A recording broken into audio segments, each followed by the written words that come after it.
Hey guys, before we get into today's episode, I just want to give a quick heads up.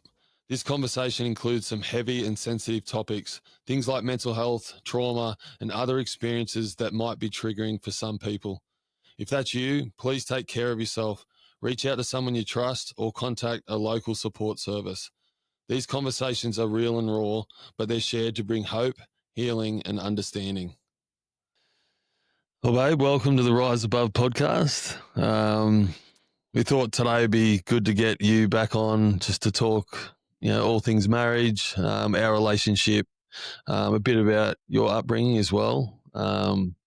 And we've had probably the last 6 months, but throughout our whole marriage, a lot of people always asking, about how we do things, and at times can be felt like we've got this perfect life, and we've mentioned that it's far from perfect. But we wanted to use this opportunity to kind of talk through things about our marriage and a lot of adversity that's been thrown our way and how we've kind of stumbled through it at times. But obviously faith's been a foundation for our marriage and our relationship from the beginning. And so I just thought it's something that people have asked us to do, and just thought it was important to, everyone knows everything about me, but to get a little bit more understanding of who you are and our relationship. Yeah. So welcome again. Well, thanks for having me. Don't worry, I won't forget it's your podcast. No, it's all good. Yeah, just to confirm, it's Rise Above with Dane Weston, but don't worry, give it a few months. You'll be trying to change the title of this. Honored. Now maybe we'll start our own one day. Who knows? Maybe. Yeah. Well, thanks for having me. Everybody obviously knows I'm your wife. We've been together for almost 7 years. 7 years in Feb, which is crazy. But yeah, I think it was a few people have been asking us to do something like this and have been looking forward to hearing us talk more about our marriage and things like that, especially because we've both been, I think, sharing a lot more about that and our journey over the last 6 months, because I feel like we've got to a place where we can talk about it, whereas before it was more we were just like going through it and struggling through it. And a lot of people looked at us and thought, oh, you guys are just like so perfect and you look like the perfect couple and you all look so happy. And, social media is such a highlight reel. And now we've sort of come out on the other side and, we're not perfect. We're still battling through a few different things and we've still got a long way to go. But I think we've really come out the other side and learned a lot of lessons over the last 6-7 months, or probably since December or so last year, when our lives sort of just like blew up in our faces and we had to make some pretty big changes. And now that we've been talking about it, more people are really intrigued, and I have found that there's a lot of women in my inbox asking me, how do you deal with resentment? How do you deal with contempt? How do you guys stay close? All those sorts of things. So this might be one podcast. It might be a couple. We might, look at doing another one on a different topic. But I think it's a good place to start, talk about kind of where we were, what we've journeyed through, where we are now, how we kind of have dealt with some of those issues that we were dealing with, and just kind of give people like a big sort of rough idea of where we're at now. Well, like I said, when we first on the intro to this was a lot of men and women hopefully will listen to this, and sometimes we always hear it from one perspective, like, the male, or we hear it from the husband or the wife. But I think being so open and vulnerable like we both are, and you're right, I feel like there's been a big shift when we just owned our faith, and both publicly, I reckon, even Instagram, I think both of us got to a point where there were times where we were probably guilty of not covering it up, but probably just not putting it out there as much. And there's a lot of, and I know I'm not talking for you, but there's a lot of what people think of me, or, that kind of stuff, because you do have a lot of worldly people follow you. But I think us just being our true selves, and that's the biggest part of our life. It's just people are drawn to it, whether they're Christians or not. We've just found that that's the case. But I just feel like it gives couples as well the view from both sides, not just seeing it because you can go and tell your friends about stuff that's happening with us, but they don't hear my side. All the time. Yeah, but they don't hear my side of the story. Yeah. And, I'm not trying to put myself on a pedestal, but there has been times where, people have called and gone, I think Dane's right, or, Very rarely. there it is. Yeah.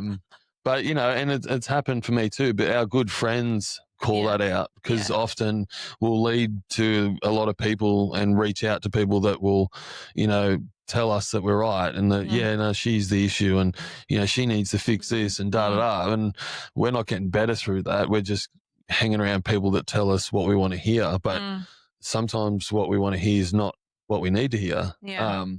So I just think, like, from us as a husband and wife, and we both have a heart to help others, and I just think it's beautiful that we can just be open and honest and help other people. And essentially that's what we want to do. This is not to put us on a pedestal, because we're no experts at this, and we're not saying that what we have gone through is the only way you can do things. And I'm not saying it's right or wrong. It's just our story, and it's just us, sharing our testimony and our walk, especially with Christ, to be like, well, this is what we continually face, but this is how we work through it. And I think the transformation on these things is the important part of the puzzle, to be like, well, how do you get through that?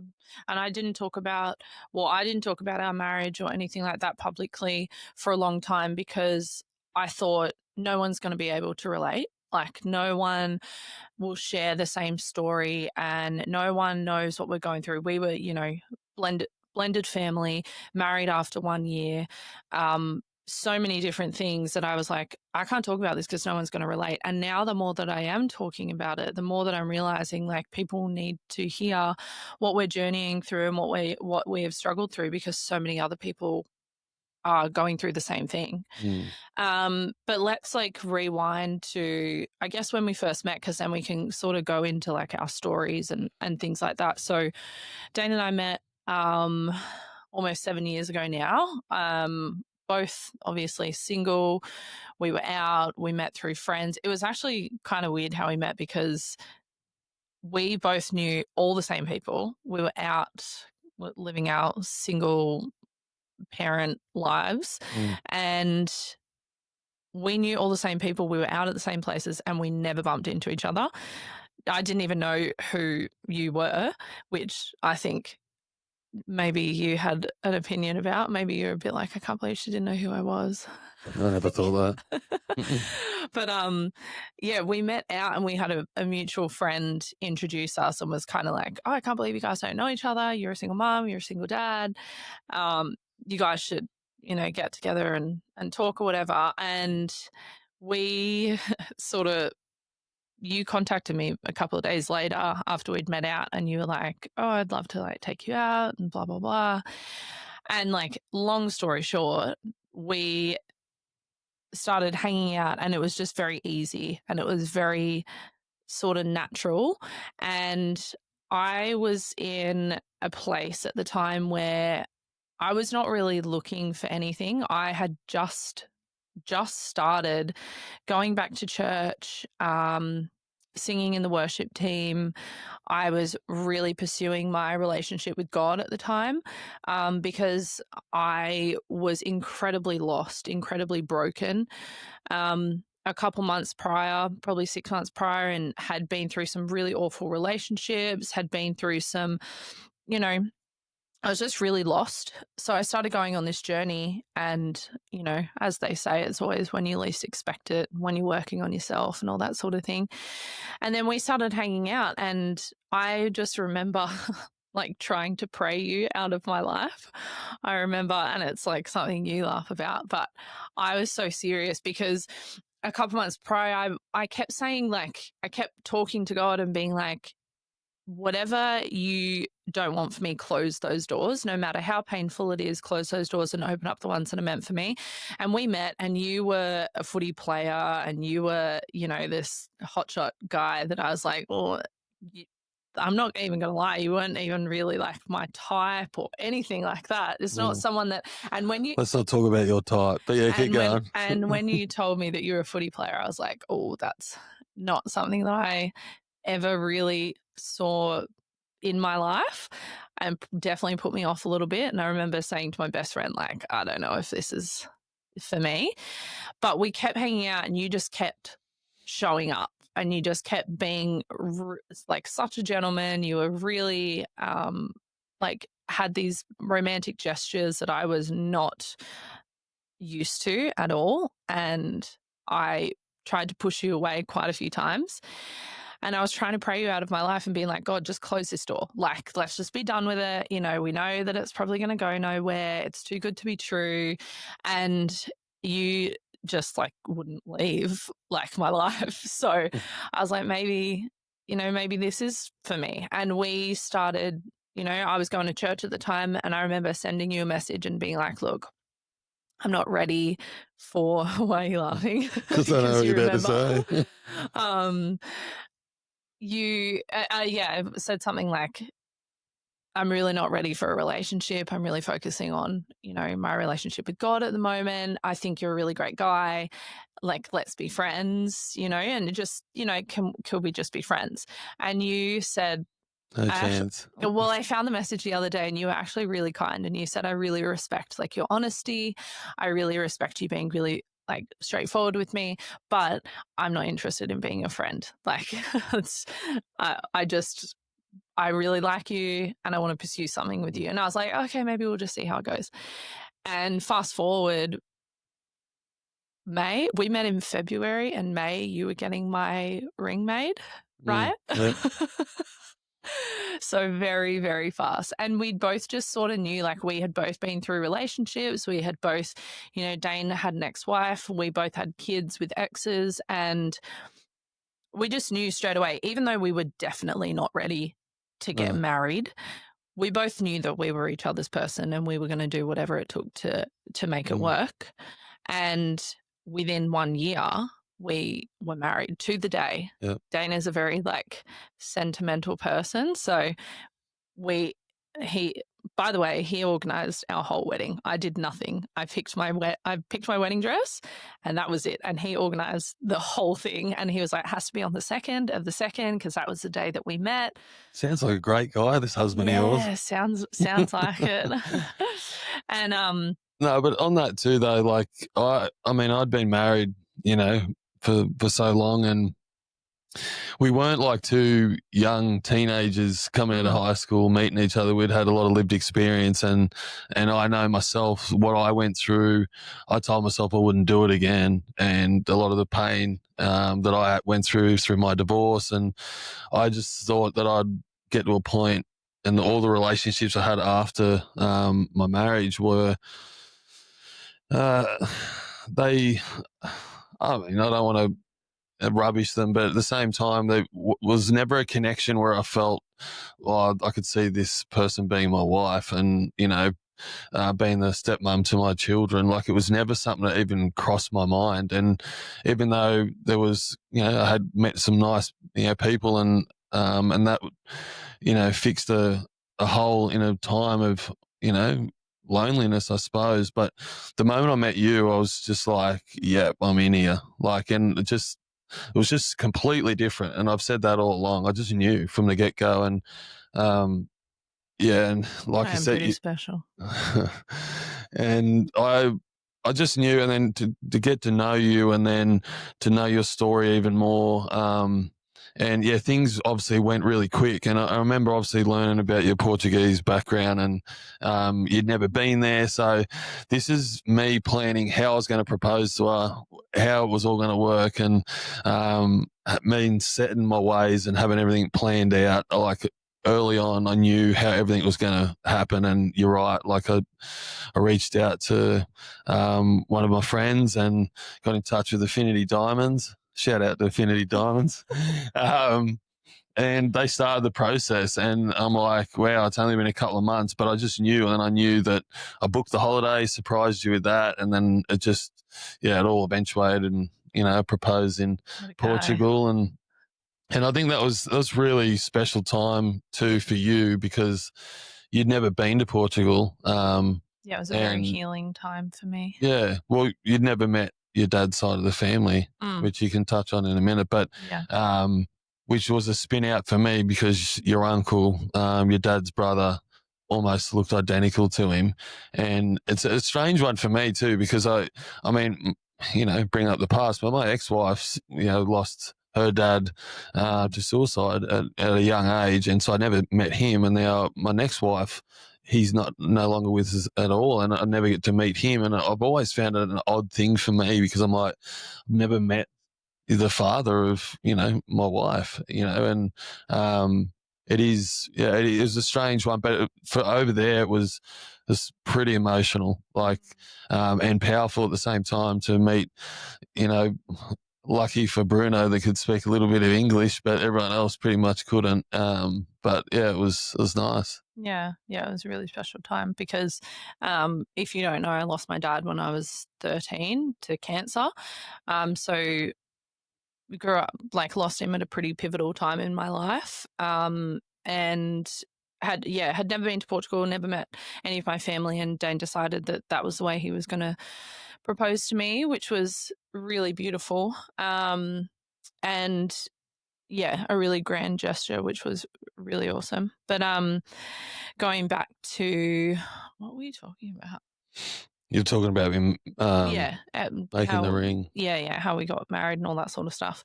But we went through a lot. We moved in really quickly.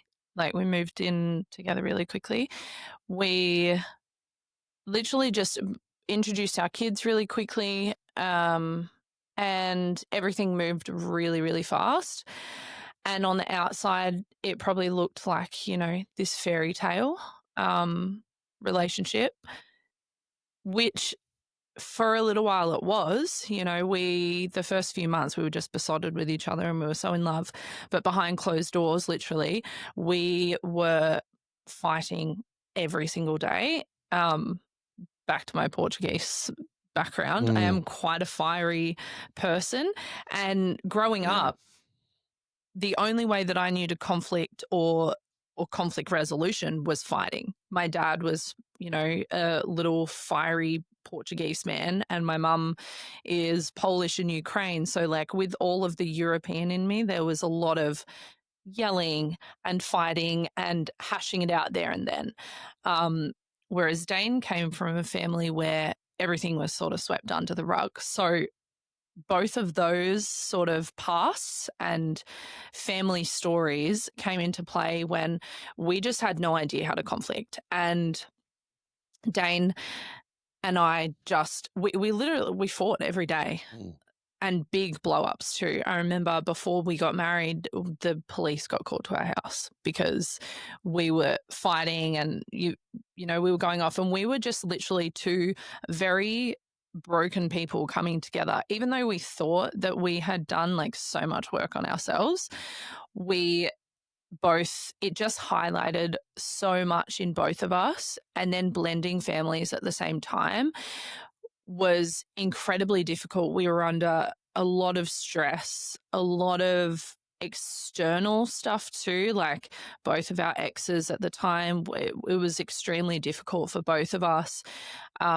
We had a lot of stuff there as well, but we both knew how much we loved each other, and that sort of kept us there. But we learned very, very early on that this was not going to be like an easy road. And then when we got married, things just sort of escalated, I would say.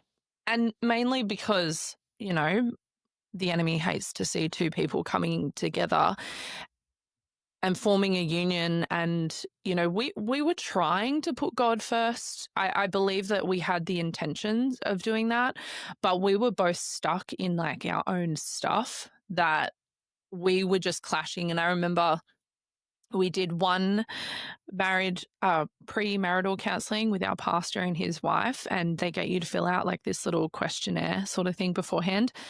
And he was like, when I read this, all like what I envision is two bulls just constantly running head on at each other. And I was like, yeah, you're not wrong. That's literally what we do.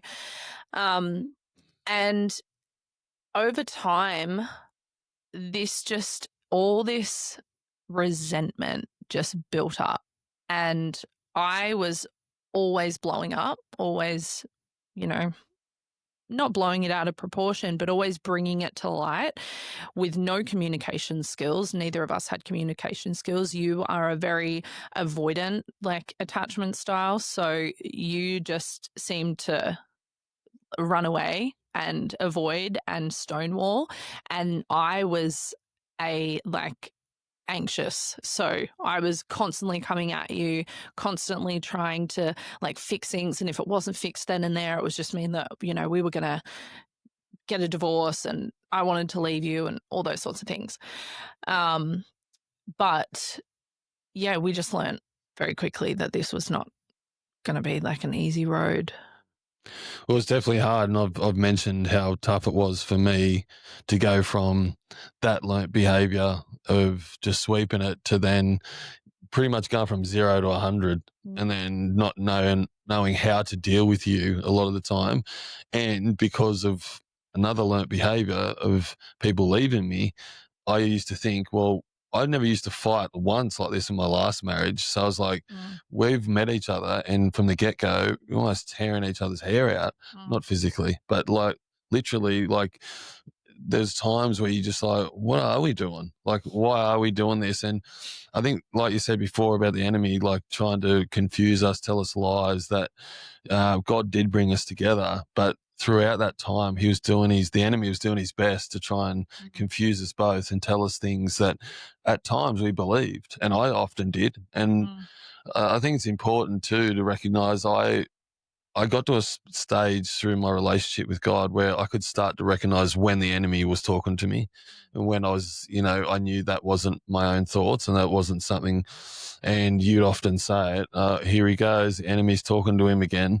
And sometimes, like, probably You were stir me also up a bit. suffering depression at the time for the first 2 years of our Yeah. Well, like you say, relationship. the proper healing for me comes years down the track in our marriage. So it wasn't, like you said, we're still broken at this point. But there was so many things. And I suppose me coming to Christ, like you were a Christian when I met you and you were trying to get closer to God. And at first I talk about going to church to impress you. And I always had believed that, in God and stuff like that, but I never had a relationship with him or understood that.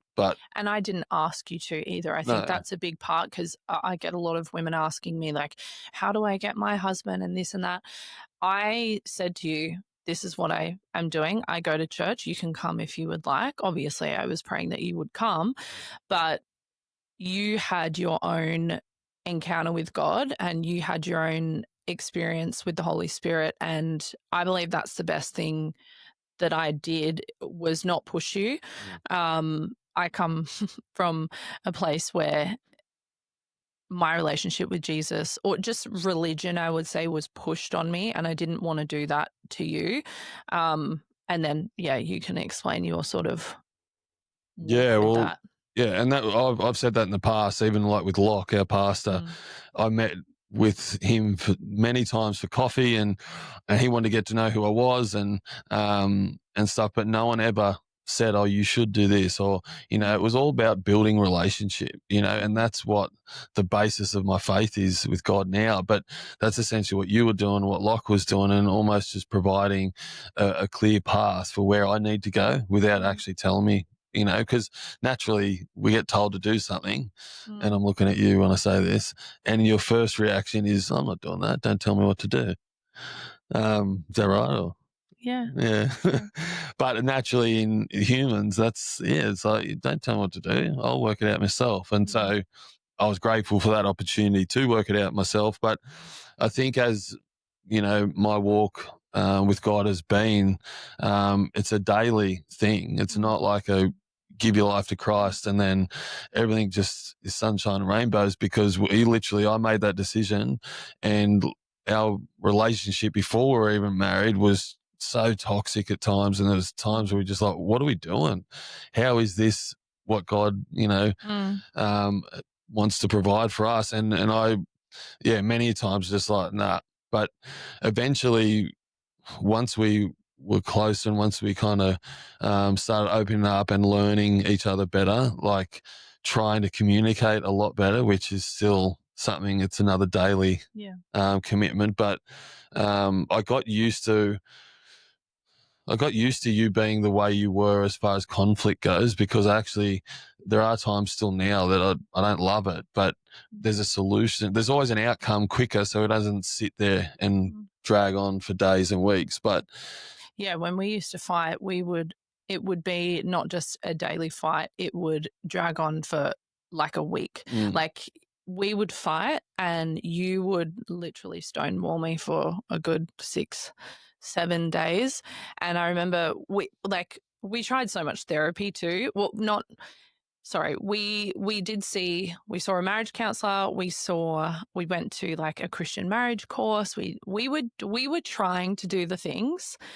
We weren't exactly living it out, but I remember, and I would get it all the time, people would say, just, let him go and have some time and let him go and do this. And I'm like, well, I do, but then it continues for like 7 days. You would literally shut off for like a good 6 or 7 days. And now we can talk about this because we're so much better at coming together and going. Sometimes we can just go, okay, that's just silly. It doesn't need to be a fight. But a lot of the time we know that we don't want to drag this out for days and days and days. It just ruins both of our lives. So we can come back together, and we still, like you said, we're still not the greatest at communicating. We've got a long way to go, but we are so much better than where we were. And coming from 7 years ago when we literally used to fight every single day, we've come such a long way. But I did want to mention something before I forget about it. It's kind of in the middle of telling our story, but I remember going through all of this and someone saying to me, how do you get through it? Because I was going to people and I was talking to people, but I was just bagging you out all the time. I literally never had anything nice to say about you. I was always complaining about our marriage. I was always talking down about you, that sort of thing. And then going and asking for prayer and asking for people's help. And someone sent me something and it was like, you shouldn't involve other people in your marriage and in this and that. Like, it's a really sanctified union, all that sort of thing.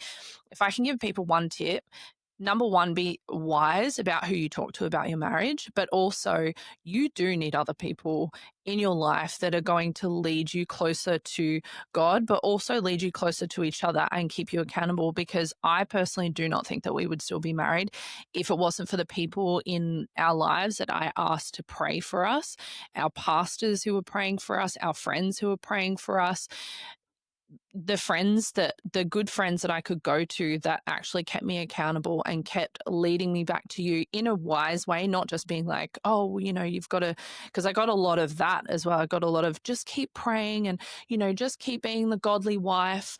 And I resented that because I was like, well, why do I have to be the godly wife if he's not doing his part whatsoever? So be really wise about who you talk to about it. But genuinely, it's a very lonely place when you're in a relationship that you feel so alone, and you're not getting anything from the other partner.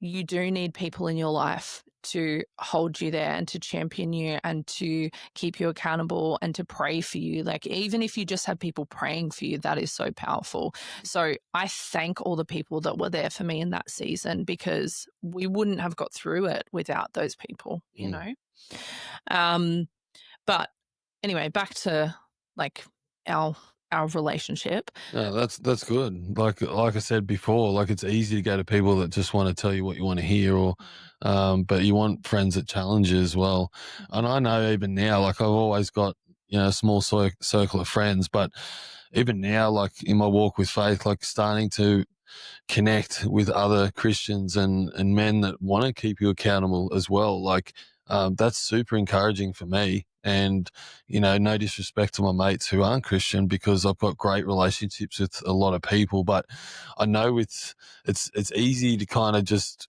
walk through life and just go, oh yeah, that doesn't matter. But when you've got people in your corner that actually will call you out and actually go, no, no, that's not good, or you can be better here. That's what Yeah. you want, because essentially, how are we ever going to get better if we keep getting told that what we're doing is right when it's not? Mm. And sometimes we don't want to hear it, but that's true friends. Like, and we both got them.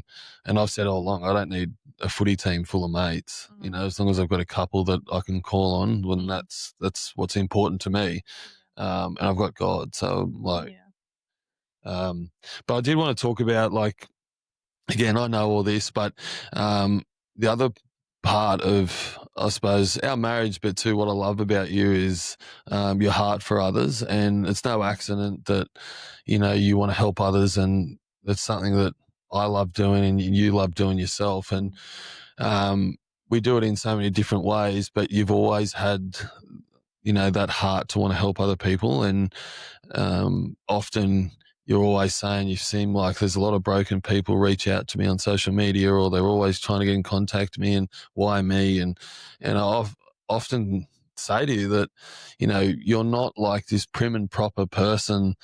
God didn't create you that way, and you've walked through a journey, which we'll talk about soon, but it's, Mm. it's made you who you are today, but that lived experience is created to help other people, just like it does mine. And Mm. we're all like that. Like our testimonies are there to help other people, Mm. and right or wrong, and what we experience, good or bad, there's a lot of people that can relate. And I know that there's so many women that are drawn to you because you're honest, and you're just truthful about everything. And sometimes that's confronting to a lot of people, but just your heart posture for others is what's, one of the most beautiful things, in you, that I love. And where did that stem from? Because I know there's a time in your life which you very rebellious, and you Mm. probably didn't have that empathetic kind of heart that you do now. Yeah. Um, I was brought up Christian my whole life. Very came from a very, very, very strict Christian family. So I grew up with good values. I grew up with, honesty. I was always unconditionally loved. There was always that aspect. So I have always been like that. But then, yeah, growing up, I got to 13 and my dad passed away, and we journeyed through his cancer journey for 5 years. We got told on Christmas Day that he had terminal cancer, and that he was going to have 10 months to live. And he survived for 5 years, which was incredible. And we got to journey through all of that with him and have him there for so long. But before that, I was like top A student, head of the debating team, surprise, surprise, was always like A plus student and always doing my best. And then when that happened, um, yeah, my life just fell apart, as it does for a lot of people. But I was 13. It was a really pivotal time in my life, and my life just went downhill. I started wagging school. I ended up getting expelled from 2 schools. I was partying. I was missing that father figure in my life. So I was looking for validation everywhere. That's also a huge part of my story is, when I got between the ages of, 13 and 20, I would say, were my hardest years because I was just searching. I fully rejected God. I had somewhat of a relationship with Jesus, but I was really rejecting all of that. I was going to church, I was doing worship leading and things like that, but my heart was just so um rebellious towards any kind of relationship with God. I was just doing the things because, my mum told me that I had to. I ended up running away from home when I was 16 and never going back. So I moved out of home when I was 16. I was living in different places. I was living with different people. I was homeless for a little while. I was literally sleeping on Burley Hill for I would say a week or two, just with a bag. And I was just really lost. But I was going through a lot of stuff as well because I was missing my dad. And it's, there's a bit of a trigger warning, but I was sexually abused for about 7 years by a family friend from the ages of 1 to 7. And to say that isn't a part of my story, it's literally shaped me to who I am today. It's come into play into our relationship, into our intimacy issues, into my value, my worth, all those sorts of things. And that was something that I just thought, oh, well, it just makes me who I am, I've always accepted that. But as I've gotten older and realizing that all of that has been, I had a pretty hard childhood. I had to grow up with that. Then, my mum sort of tried to address it. I had to go through a lot of counseling. I had to, go through a lot of that sort of stuff, and then had another family friend sexually abuse me as well when I was younger. So all of that really kind of established my worth of myself. And then losing my dad, that just escalated all of it. And so when I got to the age of 20, I was just so broken. I was so lost. I always still had this true heart for people, but I wasn't living into who I was or who God had made me or anything like that. And then fast forward, I had my son at 21, 22, and that brought up heaps of stuff as well. I was just not a good person at the time, but having him literally saved my life. I can't even imagine the person that I would be if I hadn't had my son. And I just think, when that happened, it's when I really decided that I was like, no, I think I want to follow God again, because when I got brought up with all of the values and the morals and all that sort of thing, and then I had a son, I was like, I want him to grow up the same. Sort of going off track here, but I was really desiring for my life to completely change because I was just not who I wanted to be at the time, and I was living in sin, and I was just not being the person that God wanted me to be. So I started going back to church. And then that's when I kind of started figuring out that I had such a heart for people. I started personal training. Then I started doing life coaching. And then I enrolled doing counseling. And when I started doing life coaching, that was when I really decided that I was I have a real heart for people. But I don't think that I would have been able to do that if I hadn't been through what I had been through, because I've always been a very, very open, honest person, and always put it out there because I just have always known that people struggle with the exact same thing. And I know multiple women who have lost their dads or lost a parent or have, been through sexual abuse or some kind of abuse. And when I spoke about that, I would find that I would form a lot of connection with people. I also went through really bad postnatal depression as well. And when I started speaking about that, I just had so many connections with women. And the more that I spoke about it, the more that I realized that people really need to hear about struggles and really need to hear about that sort of thing. So that's why with this marriage stuff that we've been talking about, it feels natural and good for me to share about this, because there are other people out there struggling with the exact same thing. And so, yeah, that's just sort of led me into wanting to help people. And I've found that probably sharing my brokenness has helped me connect with a lot of broken people. And I'm a very empathetic person. I'm very compassionate, mainly to the people who aren't closest to me, but that's always the case.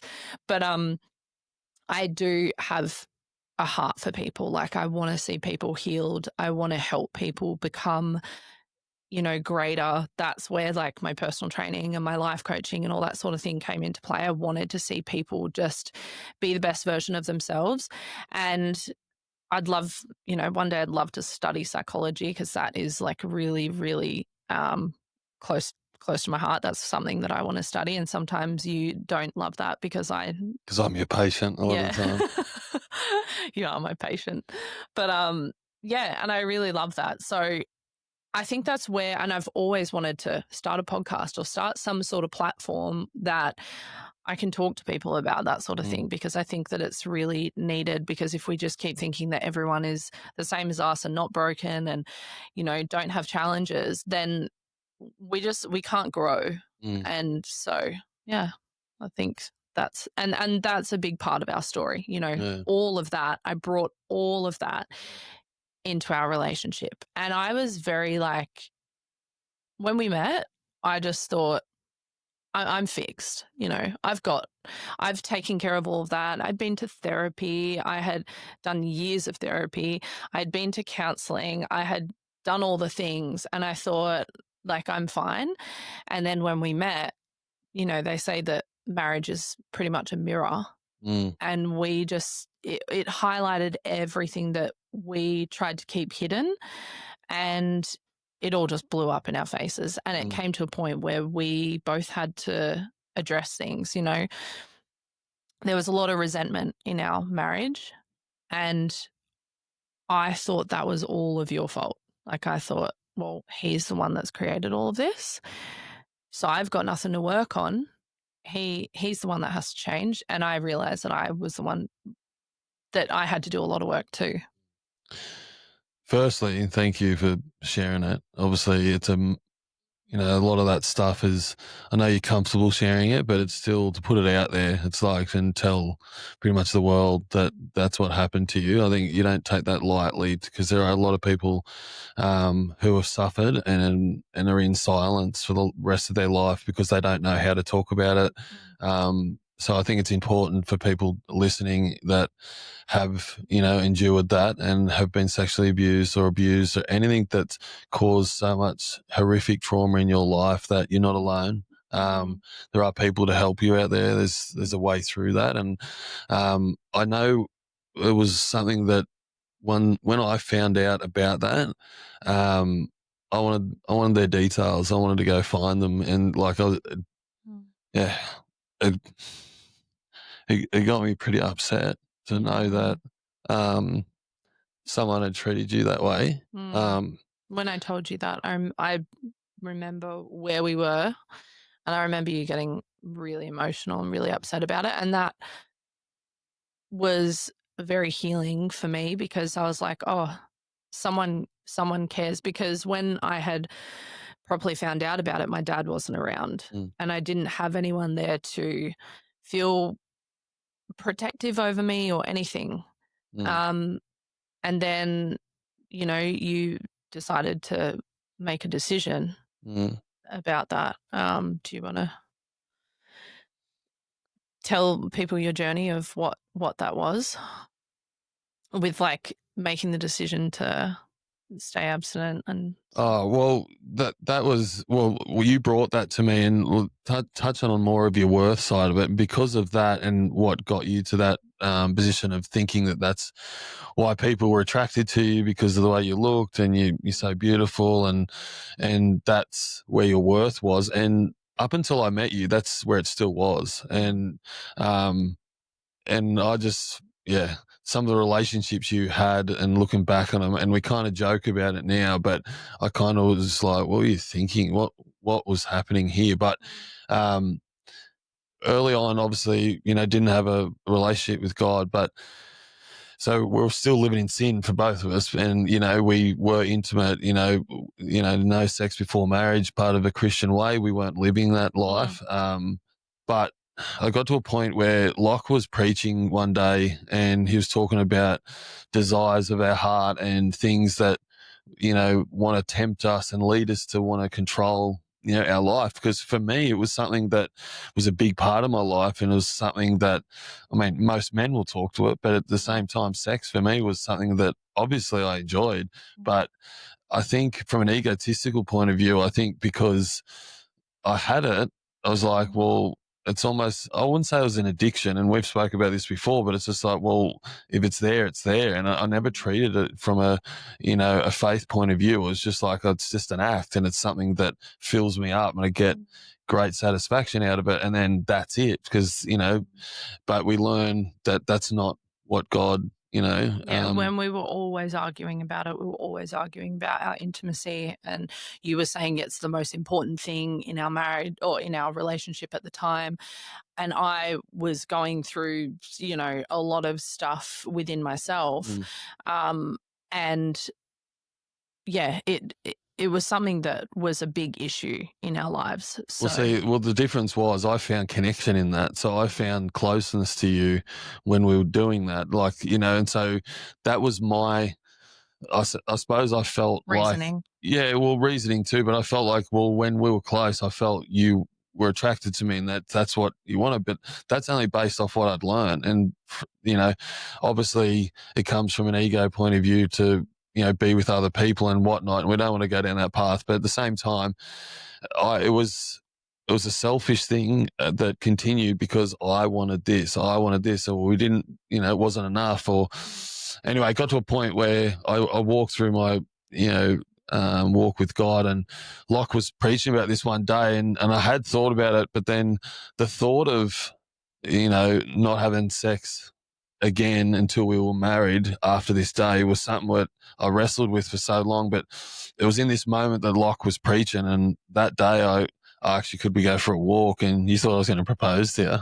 And I took her out to the back at church, where we end up getting married anyway. But Anna said that I just want to, not have sex before marriage until we're married. And you didn't believe me. You didn't think it was something that I truly wanted to do. But I think once you realize how serious I was, and as you get to know me, when I put my heart to something, that I do it, and I'm all in. So it was important for not only you, but for my relationship with God, to honor him, to be like, yeah, I've fallen short, and we all do every day, when, I've still got my flaws, and I've still got a lot of things I need to work on. But I just knew that if I draw a line in the sand now, and start honoring him in that way, and then too, at the same time, is prove to you that I haven't just brought you into my life and been attracted to you for who you are physically, and what you look like, and what I can get from you. And I think it was a big turning point now in our life, because we go, 9 months, and it doesn't seem like a long time but for someone that in my position, it was for me. And we were living together. Yeah, so sleeping in the same bed, doing all that. So there's a lot of temptation around it at times, but the closer I got with God, the easier that become for me, because I knew I was doing it. It wasn't a challenge. Like, for me, it wasn't something that I wanted to tell the world about. It was just an intimate thing for us and our marriage. So that was a big part. And to try, and because there were times where you still thought that that's where your worth was, and it was almost like, how do I get it, drum it into your head that that's not what this is about? Yeah. But at the same time, it was important that I was open, that I still wanted that. Yeah. And that was a big part of our story too, because it was the first time that anyone had seen me just for me, not for what I could do for them, or, anything like that. It was you. And I remember you saying, like, you've become my best friend. And we didn't have that. We had met so quickly, and everything moved so fast, and we didn't have that. So that was a really good time for us to just get to know each other on such a deeper level. Don't get me wrong, we were still fighting, and there was a lot of still stuff there. But that was a big part of our story. But yeah, I sort of fast forward to where we are now. We journeyed through so much.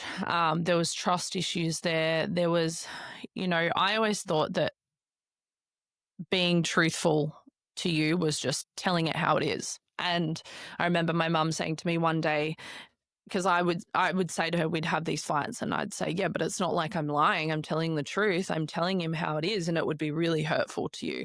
And you are a very, your love language is words of affirmation. And all I would do would be speak down to you. And I would always say, well, I'm speaking the truth. My mum said, but are you following like the biblical principle of, are you speaking the truth in love? And I'm so grateful to her because she always gave me really godly wisdom. It would be really easy for her to just be like, give up on this marriage. He's treating you awful. He's treating your son awful, like all this sort of thing. And I'm sure she wanted to tell me that, but she really gave me good godly wisdom and kept me there and kept me praying for you. And she was praying for us. And we just had, I've fully lost track of where I was there. Sure. But we had to journey through a lot of that where I wanted to tell you all the time how awful you were. And this is me being totally honest and real, because I will always be someone to own my stuff. Not the greatest at apologizing, but I will always, usually own.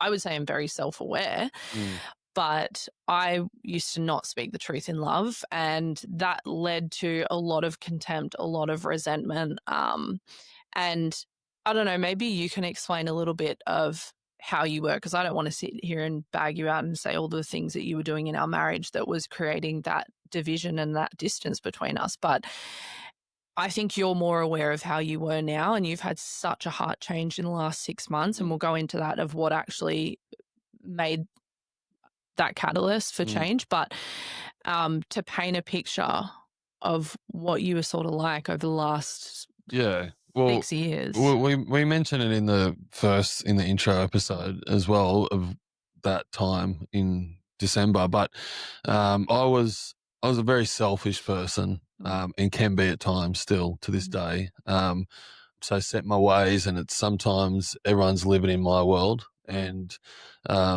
it's not right. But I'm honest sometimes where I'm so set in my ways where everyone around me kind of knows who I am and what I'm about. Even people at work get to know that person, but it's not always a bad person, but just people know I'm pretty particular. And there was times where it was like everyone else was an inconvenience being in my own home. Literally. Yeah, I know. I'm laughing because it's literally so true. It was like everyone that was around you was an inconvenience to you. And it's pretty sad to say it out loud, but it was, and at this time we have, Lidia and my two boys and Addison. Lydia's young bloke, but there's 5 of us in the house, and there's times where I'm just like, could you all disappear? I don't say it out loud, but my actions would show that, by not being present, by just getting annoyed and angry at the littlest things. And I just get so frustrated, all because I'd gone so long in my life, even I suppose through my first marriage, where it was all about me, because I was the athlete, I was the, doing everything. So the focus was always on me, and I kind of controlled all those situations. And then I have someone that wants to challenge me come in. And I struggled with it, because I was like, hang on a minute, this is how I used to think. I'm like, you've come into my home and you're telling me what to do now? And, good to know you thought that. Yeah, but and then I was kind of like, and I suppose I didn't treat, I wasn't a present father to my own boys for a lot of their life, and I've been open about that. But then you bring a stepson in who was very challenging, and we've spoke about that, and can be to this day. But there was times where that was hard. But then I mentioned the relationship with his dad, which a lot of that resentment and bitterness come out through him. So I used to treat him, because I just didn't have any time for his old man. And it's not right, but that's just, and I spoke to that, the last time we spoke. But it was, and sometimes act like he didn't even exist, and again, shocking to say it out loud, but it's reality. Like, I'm no perfect person, but that's just how I was. And during this time, I'm walking with Christ. Yeah. And so a lot of the time, been a hypocrite to be like, oh, God loves me and I'm all for Jesus and this, that, and the other. But then I can't even love on my own family. Yeah, and I carried so much resentment for you through that, so much that it just like bled out on all of us. So we were both just so much resentment, so much unforgiveness, so much bitterness, and it was just filling our home. Like we didn't even speak to each other good. You didn't even speak to my son. You didn't speak to any of the kids well, and it just became this home of just not good energy at all. I was still in a bad way. It's no excuse, but I wasn't. That's the whole point to this. I wasn't healed. I was still thinking that I'd done the work, and I've mentioned it, and I mentioned it the other day on the podcast with Elliot. I was like, I used to feel a lot of my fulfillment and happiness had to come through you. So I was like, well, I feel good now because I've got a partner and someone that I love again, and I've got a focus that can journey through life. But at the same time, I was just like, it's on my terms. It's like when I'm in a good mood or when I'm doing this, then we can all journey as a family. But a lot of the time, that wasn't even something I wanted to do. There was times where I'm like, I'd avoid coming home. There's times I'd be like, I'd go and make excuses not to come home because like, I don't want to face this anymore. Yeah. And I will say one thing, I actually was messaging a girl about this today. And when we started going to marriage counseling, which on a side note, if you are going through some stuff in your marriage, we do really, really, really highly recommend going and seeing someone that can help you with that, because sometimes it is bigger than the both of you. And that was the best thing that we did. And we sat there with this marriage counselor, and he just called it as it was. And he said to you, you are a very selfish man. You have a very big ego. You only worry about yourself. He said, but that has served you in your life up to a period of time. You were an athlete. You moved out of home when you were 15, and your sense of control, we don't know, but control comes from fear. And it was always come from a place where you had to control the narrative and you had to control everything, because no one else in your life was taking care of you but you. And so when he said that to me really changed my perspective of, I was always going, you're so selfish and you've got such a big ego and blah, blah, blah, blah. And that led to a whole lot of things.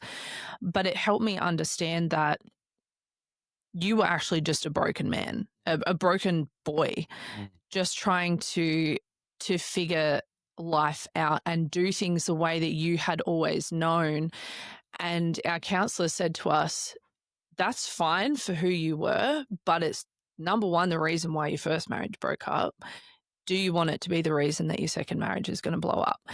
And I don't know, but I think that for you, that was a point where you're like, I have to be very intentional about not being selfish. And I think a lot of men can probably relate to that, because, people have a lot of trauma and people have a lot of things, and men are good at like controlling things and controlling the narrative and having everything under control.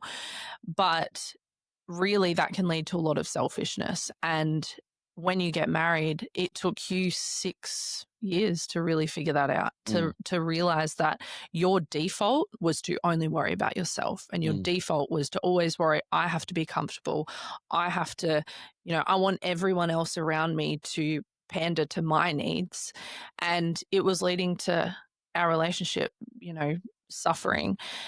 And you have to be very intentional about it. You still do. I see the changes that you make sometimes of going, I could think about myself in this instance, or I could think about the other person. And that's a huge change that you have made over the last, couple of months. Yeah. And I think don't get that confused with, I always say to a lot of people, like, you've got to be good before you can help other people. Like, this is separate to that. This is not me trying to work on myself to be better with other people. This was literally me making a decision that I'm like, I'm not doing this. I just refuse to do it because I don't feel good or I don't want to do it, and I'm big, and ugly enough to do it myself, through my own strength. And, and so, yeah, like you said, it was a selfish thing, and it does creep in still to this day. I'm not finished product. One thing I want to talk about, I don't want to drag this out too long, but I think it's important, the trust part, because your past had a lot of people, boyfriends, people that, you know, would cheat on you. And that was something that you just found these men that would just do that all the time. And so you met me, and one of the first things I remember you saying, like, about my marriage and just in the past was, you know, have I ever cheated on anyone? And I said no. And I said no because I didn't want to lose you to begin with, like, obvious answer. But it was, yeah, it was, well, that's why I said it, because I was like, if I say yes, you're going to literally walk away, because I knew the pain that you went through because of that. And I'm like, she's just going to think I'm like everyone else. And you already had this perception of what a footy player looked like. And, and I was trying to convince you that I wasn't like everyone else. And you know? any woman that is listening knows that a woman's intuition is so powerful and usually always right. And for 2 years of our relationship, I knew, like, I just knew in the back of my head, no matter how many times I asked you point blank to your face. Or we'd make little jokes, and I'd be like, oh yeah, you're a footy player, like, you did that. And you would be like, babe, I'm not that guy. Like, I know you want me to be that guy, but I'm not. I just, no, I've never cheated, I've never done that, all that sort of thing. But also my trust issues, you could have not done that, and I still would have come into the relationship thinking he probably does, because I came from multiple relationships where men would just cheat on me constantly. My dad cheated on my mum a lot of the time. He was the most incredible dad, but I grew up thinking men are not trustworthy. And that was it was like a core belief for me. Like, I can honestly say that even last year, I was like, men are not to be trusted. It was a belief of mine. And you proved that, because I had asked you for so long. And then we were again at church in a sermon, and we were listening to two people who had journeyed through, I think, like 17 years of unfaithfulness. And what, you were acting weird all day? Well, I listened to it, and in that moment, just to, paint the picture, I just felt so convicted. And I'd heard many people talk about, infidelity and all this stuff, along the way. But in this moment, I just felt like the Holy Spirit in me was just like almost convincing me that I've got to go and tell you. And I was like battling with it, because I was like, well, if she turns around and goes, well, that's it. Like, I was risking my marriage based on it, and I didn't want to do it, but I knew I had to do it. And you're right, like, I was a bit odd. Well, you picked up on it because I was going all through the day, when am I going to do it? And we were literally laying in bed, and I said, I've got something to tell you. And you said, I know. And so obviously you sensed it, but then I was honest and, told you about my past, and something I wasn't proud of, admitting to, because I knew how much hurt and the trust would be broken straight away. And it was like, it took so long for you to actually trust me again. But on the back of that, like, I work with men now who go through the similar journey where they've broken their trust, and not even cheated on their wives. Like, and there's a lot of people who have just connected with other women, and it's the trust, dishonesty. Well, yeah, there's a lot of stuff that they think that's okay, but it's actually not. Like, and then there's a lot of lust, that happens in people's lives, where that draws them closer, and the next minute you start justifying that this relationship's not that bad because we're not doing anything. But so for me, I used to think, well, I've told you now, and we're Christian, you need to, it's all fixed. Yeah, like, you forgive me, and you're like, yeah, I forgive you, but you're going to have to earn my trust back. Like, I can't just. And so that was hard for me, because I thought, well, I've done, me being selfish again, I've done all the hard work to have the courage to tell you, but then you still don't trust me. And I'm talking 6 months down the track, you're still, I don't fully trust you yet. It was like, you told me 2 years into our relationship, and I didn't trust you until 10 months ago. Yeah. It took a long time. And like, just to preface, obviously you weren't unfaithful to me, but you had said, look, pretty much the guy that you thought that I've been lying to you about, I am. And I have been lying to you for 2 years and lying about who I was. And in that moment, I literally felt like I was lying next to a stranger. I felt like I've fallen in love with someone that I don't even know. If you've lied to me about that, what else have you lied to me about? And I know a lot of women will feel this, who either have been cheated on or have had infidelity in their relationship or anything like that. It's always like, well, you're capable of this to me, who you say you love so much, but how can you do that? All that sort of thing. And we went through this in our marriage counseling, and he did help me understand a different perspective. And I was like, how could he have kept that for me for 2 years? I don't trust him. I feel like I don't know who he was those first 2 years, all that sort of thing. And he was like, okay, but he did that to keep you. And I was like, that's an excuse. That's a full-blown excuse. And he's like, or it could be like that, and it could be that he did genuinely love you so much. He didn't want to tell you. He thought, I'm never going to be unfaithful to her, but if I tell her this part of my past, she won't love me. And that reframing was like, okay, yeah, I can understand both sides. And that was for me where I went, okay, it's actually a choice for me.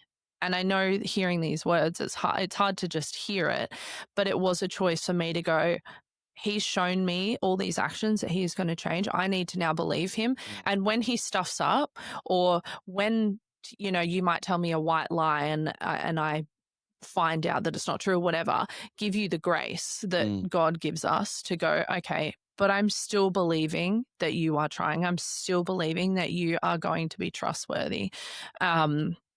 Obviously, I'm not talking about if a man is then unfaithful to you again, you then need to like forgive him and have grace. That's not what I mean. But falling short, and tripping and making a little mistake of how you are, I could see that you were trying to be the man, and I could see that you'd had a heart change and trying to be the man that I wanted you to be. So not condemning you for every single little thing that you did wrong was a big part, and I'm still working on that. So, Yeah. Well, anyway, but yeah, like I say, it was a big part, and it took me ages to understand. And then the more I got closer to God, to understand too with that is there is so much. I can't just think that, you'll just get over it and we'll move through it. We had to go through so much that I had to earn that back, and that wasn't just overnight. So, there are a lot of men, and there's a lot of guys I work with that go through that similar stuff, where they just feel like they've got to do a couple of positive actions and reaffirm things to their wife, and then it'll all be good. There's other parts, especially those that, unfaithful or do things where in the public where, they know the other person, or, there's so much to unpack. But again, that's not our story, because, I wasn't unfaithful to you. But on the back of that, I suppose we'll wrap things up now. We did ask yesterday on Instagram, did people have questions for us? And we don't have a lot of time, but I've got a couple here that we'll read out and see how we go. First one, how can Christian couples grow spiritually together? I'm going to be honest, like real honest. We're not great at that. No. There are many times that you're like, we need to pray together, and you're trying to take like the spiritual leader place in like our home, and doing really well at it. You read your Bible every morning, most of the time I ask you to pray at dinner and things like that, but we don't come together and read our Bible together. We don't come together and pray together. I'm not going to like beat around the bush. We are not great in that aspect, but definitely going to church together has been great for us. I remember just a couple of weeks ago, I was bawling my eyes out at church, just being so grateful that you were there with me, because there was a season where you just refused to come to church because your spirit was just so opposed to it. So going to church together, playing worship music at home, like you're big on that. You're always playing worship music, praying for each other. Like the times that you have prayed over me and prayed for me have been really, really impactful. And But I ramble a little bit. you I'll do be go on praying. I'll be you do go on praying a for her, and little I'll bit get like my this little mum. nudge from and I'm like, "You good?" I get sweaty because you're usually hugging me. Yeah, good. Anyway, but yeah, with that, there is. I mean, we can all be better. Even if we want to put the greatest Christian couple up on a Yeah. pedestal, like even them, whoever that is, looks like still fall short and still can be better each day. But just Yeah. simple actions of setting the atmosphere in the home, which at times I haven't been great at. But even the worship music, like sometimes it's not. You don't think it's sinking in, but it is, and you're creating that. Your kids are hearing it, like little things like that. But I think our actions can speak more to it. It's like reading the Bible and seeing our kids and our family like leading each other that way. I think it's important. But again, our actions are a big reflection of a lot of that. How does forgiveness and grace play a role in your marriage? I think you want to speak to this one more than me. I can be pretty good at forgiveness, sometimes too good when it comes to other people. With you, I thought I was good, but held a lot of resentment. And like forgiveness is a daily thing. Like forgiveness is, it's not just you forgive that person and then everything's all good. It's that comes up and things come up that trigger you, and it's every day asking for God's grace. And if God can forgive us for what we do, who are we to say like, I can't forgive you for that? Yeah, and that's probably what's true to me. And again, keep saying it, but I keep falling short of this sometimes. But it's, and I said the other day as well, like you're allowed to forgive someone, but you're still allowed to have boundaries. So depending on what that is as well, you're still allowed to choose not to buy into that, relationship or to that friendship or whoever that person is. But you've got to let go of that to free yourself from it, because I know from my own past and a lot of, forgiveness and stuff, I couldn't forgive so many people, and times like even you, like about certain things. They could be small things, but just understanding grace, having grace is another challenge for me. But you're not, you do struggle with grace. Definitely. Oh yeah, thanks for that. But all these things that like we talk about, they're all a daily decision. Like you got to make these choices every day. Like it's not something, like I've said before, like you don't just give your life to Christ or you make this and go, okay, you're in autopilot now and everything just works. It's actually becomes more challenging because you've got to have to live up to what Jesus wants for our life and how he wants us to live. And that is challenging every day. Yeah. We're both just, everyone are just broken people. Like we're all just like people trying to figure it out. So grace is such a big thing, because when you realize that that other person that you're doing life with has got brokenness, has got trauma, has got all these things. When I started seeing you as a little broken boy and having grace for you in that, a lot of things changed. Yeah. Last one. Has Westo's OCD got better or worse? I don't know. I don't know you from when you were before. But a few people have said that you're a lot better than what you were, but you're a very particular person. You have to have your routine. I would say, no, it's not really got any better. But I've always said, like, I don't mind all these traits that I have. There are a lot of them are based off routine. A lot of them are based on I need to be, and that comes from footy background and that structure and routine. But I thrive on it. Like, but if you don't get your 5:30, 6 o'clock coffee on the couch in well, your I'm not allowed quiet coffee time anymore. But no, you will be in a bad mood for the rest of the night. Yeah. Like those I make a joke at work about it, and one of the young blokes at work at the moment, like, we'll be at a job, and I'm like, jokingly, be like, "Oh, this is eating into my coffee time this afternoon," and it's a joke. But there are times I'm like, I start twitching if I haven't, because I've got that set out, and I've got better with it over time. That's the tism, though. Mm. I have got better with it over time, but I do definitely think there's a lot of that stuff is positive. But there was a time in my life where, I couldn't.